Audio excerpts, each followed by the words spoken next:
Mukbang ulit ng mangga with alamang. Wala siyang anumang natanggap na komunikasyon na naka-address sa hanggang 2025, paliit ng paliit ng profession o nakakamit sa kanilang dapat matutunan sa kada grade level. Sa grade 3 po, 31% lang. Pagdating sa grade 6, nasa 20% tayo.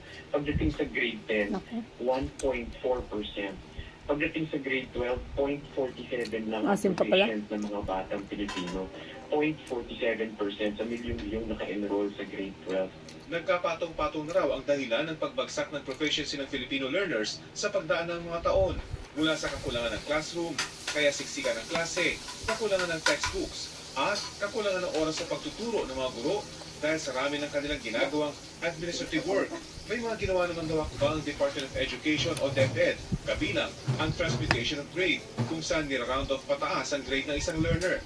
Ibig sabihin, kahit yung mga dating itinuturing na bagsak, ipinapasa. Pero ginawa raw ito noon sa pag-asang ang mga ipinasang estudyante tututukan pagdating nila sa susunod na grado, bagay na hindi nasunod.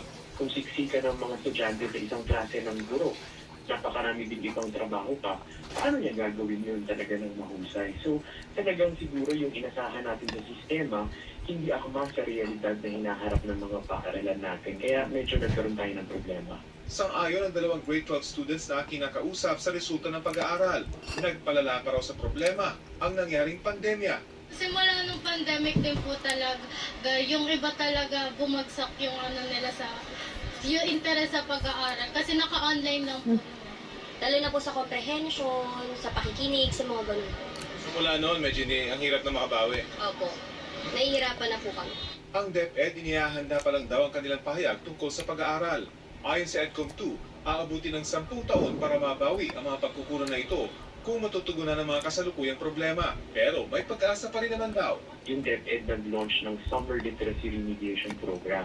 Ang tinutukan nila is grades 1 to 3. Sa tutok na ginawa ng DepEd, 96% ng lahat ng batang hirap makapagbasa nakaangat ng isang antas ng literacy. Yung mga bata sa